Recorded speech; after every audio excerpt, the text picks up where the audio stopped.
Hey guys, Metapod here, and today I'm going to teach you how to play Minesweeper. Whenever I try to talk about Minesweeper with people, they always know what it is but never know how to play. And so I really want to make a tutorial about it because I think this game is really fun. It's a logic puzzle like Sudoku or whatever, so if you like those, you'll probably like Minesweeper too. This is the basic Minesweeper playing field. Whenever you play Minesweeper, you'll see something like this: a grid of squares, a timer, and a number of mines. It doesn't matter which version you're playing. This is Windows 8 version, but it will always be like this. The goal of the game is to dig up all of the space on the board except the mines. And you can see right here there are 10 mines on this board. To dig up space, all you have to do is click on it. Like that, I just clicked on that space and now there's some space opened up. And none of them were mines, because if it was a mine it would have blown up like this and I would have lost the game. So I'll go ahead and play that same board because it looked cool. There we go.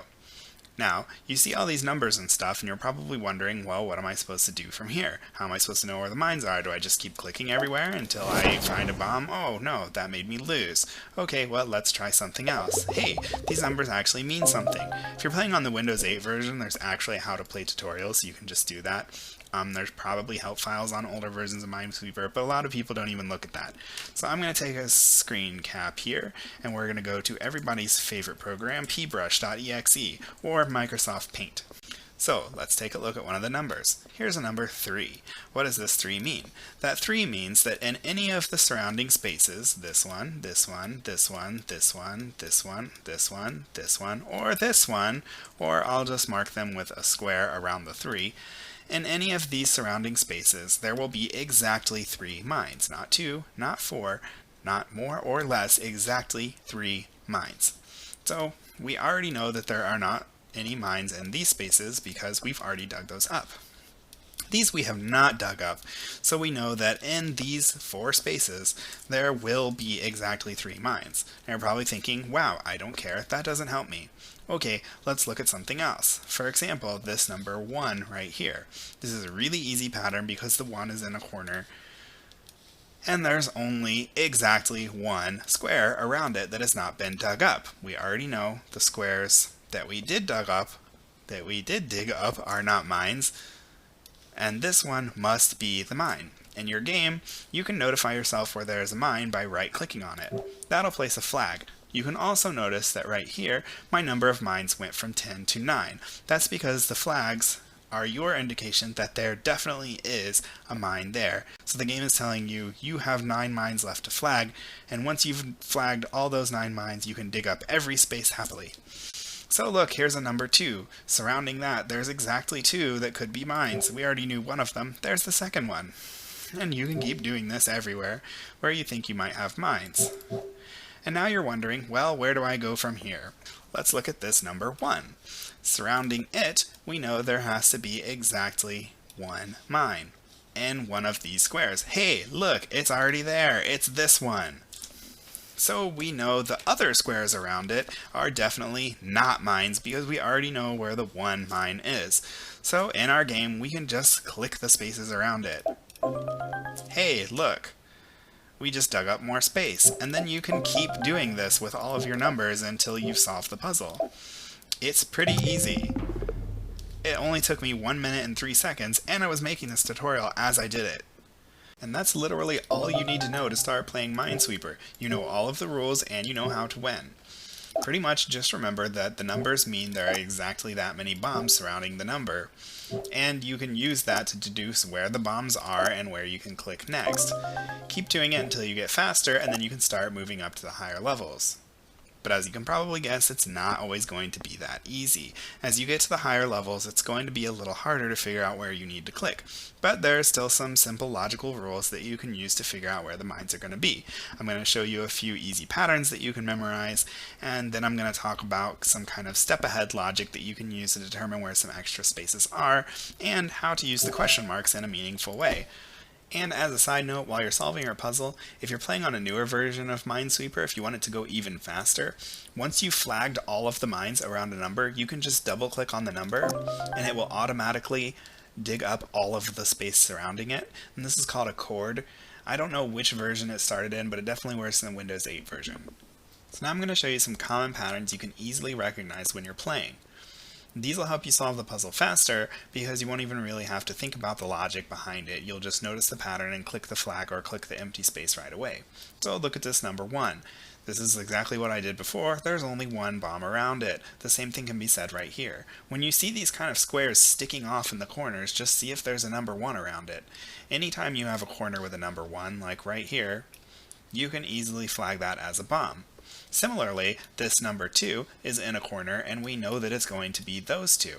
A number 2 next to 2 corners is another pattern I recognize easily, as is a number 3 against a wall like this.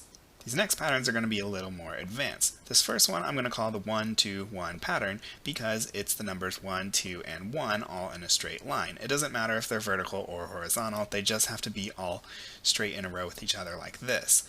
It's also important that they're against a wall. And what I mean by against a wall is that all the numbers are up against solid diggable area and everything below them and to the sides of them is not diggable. That's really crucial because if there was something you could dig on the other side of these, it wouldn't really work this way. So we know surrounding this number 2 there has to be exactly 2 bombs. It can be in any of these 3 spaces here because everything else has already been cleared. Now let's imagine all the possible combinations. If it was here or here, that would contradict this 1, so it can't possibly be that. If they were here and here, it would contradict this 1, so it can't possibly be that. That means the only spaces left are this 1 and this 1. And so that's exactly where these 2 bombs are going to be. And that means whenever you see the pattern 1, 2, 1 in your game, you know across from the 1s will be flags and the space in the middle will be empty. Another pattern like this is 1, 2, 2, 1 against a wall. In this case, you know that across from the 2s are the bombs and across from the 1s are empty spaces. See if you can work the logic out for this one by yourself. So the more you get used to recognizing these patterns, you'll be able to flag mines quickly and easily without even thinking about the logic behind it at all. Now I'm going to talk about some logic you can use to solve the puzzle when it's not such an easily recognizable pattern. For an easy example, let's start by looking at this number 1 here. Now because there's a number 1 here, we know that there must be a bomb either here or here. Now that normally doesn't help us, but in this case it's actually going to help us when we look at the number 1 next to it. Let's go ahead and make a box around the area that is surrounded by this number 1. Now if you remember previously when we were looking at this number 1, we realized that only these 2 could possibly be the bombs. That means there definitely has to be a bomb either here or here, which leaves this one space over here under the one we're looking at now that couldn't possibly be a bomb because one of these 2 has to be. This is what I like to use the question marks for. If we're in our actual game and playing, you can right-click twice to turn a flag into a question mark. Now the question marks are only really helpful when there's only one bomb left surrounding a number. Because these are number 1s, there's always going to be one bomb left surrounding the number. But if we put both of our question marks down for one number, and then we're able to identify another number that only has one bomb surrounding it, and also encompasses both of the question marks, then we know that any other spaces surrounding it that are not question marks are not going to be bombs. That sounds a little confusing, so let's go back to the game.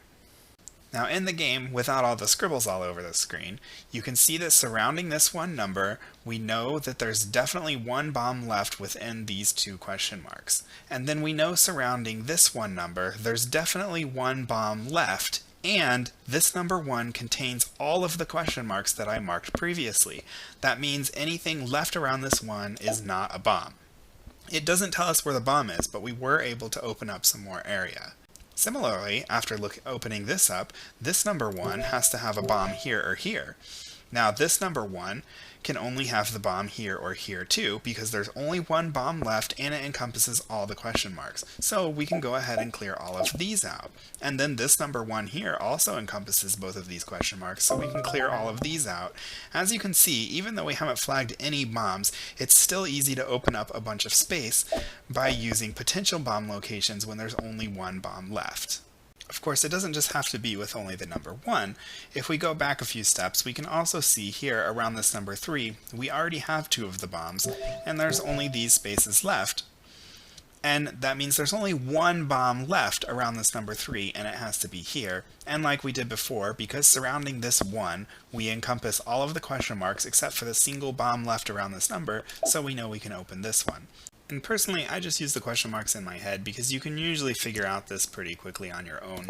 I would just click there if I saw ones like this up against the wall. So here's an example of a bit more advanced step ahead logic. So first let's look at this number 3 here.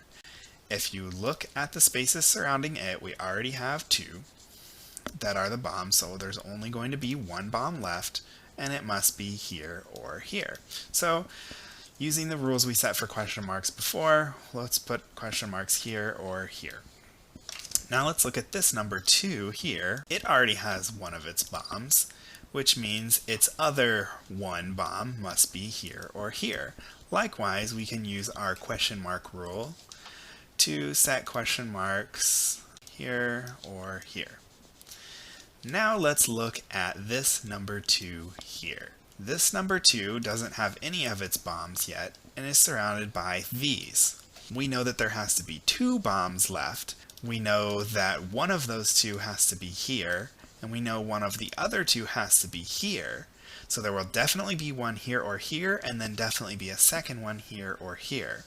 And that means finally, after all of that, this little space down in this corner is not a bomb. So we can go into our game and safely click that space. As you continue to play, recognizing these patterns will become easier and easier for you, and you'll be able to solve harder puzzles in faster and faster times.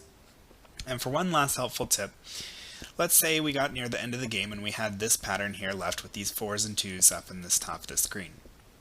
There are 2 possible solutions here. One would be having 2 bombs spread out like this, while another solution would be having a single bomb here in the middle. Both of these solutions would solve the puzzle logically, and if this was in the corner or something, we might feel like we had to guess. However, you can look at how many bombs you have left, and you might only have 1 or 2 left. So if you only had 1 left, this would be the solution, whereas if you had 2 left, this would be the solution. This really only helps at the end of the game, but it does minimize your guessing just a little bit more. In general, you really shouldn't guess until you absolutely feel like there is no possible solution left in the game. And with that, you should be able to enjoy Minesweeper to its fullest and even clear expert puzzles. And if you're playing on the Windows 8 version of Minesweeper, don't forget to try out all the new modes and get all the Xbox Live achievements and stuff like that, because it really adds a whole lot of fun to the classic Minesweeper game that you already know and love. So get out there and sweep some mines and get some really fast scores.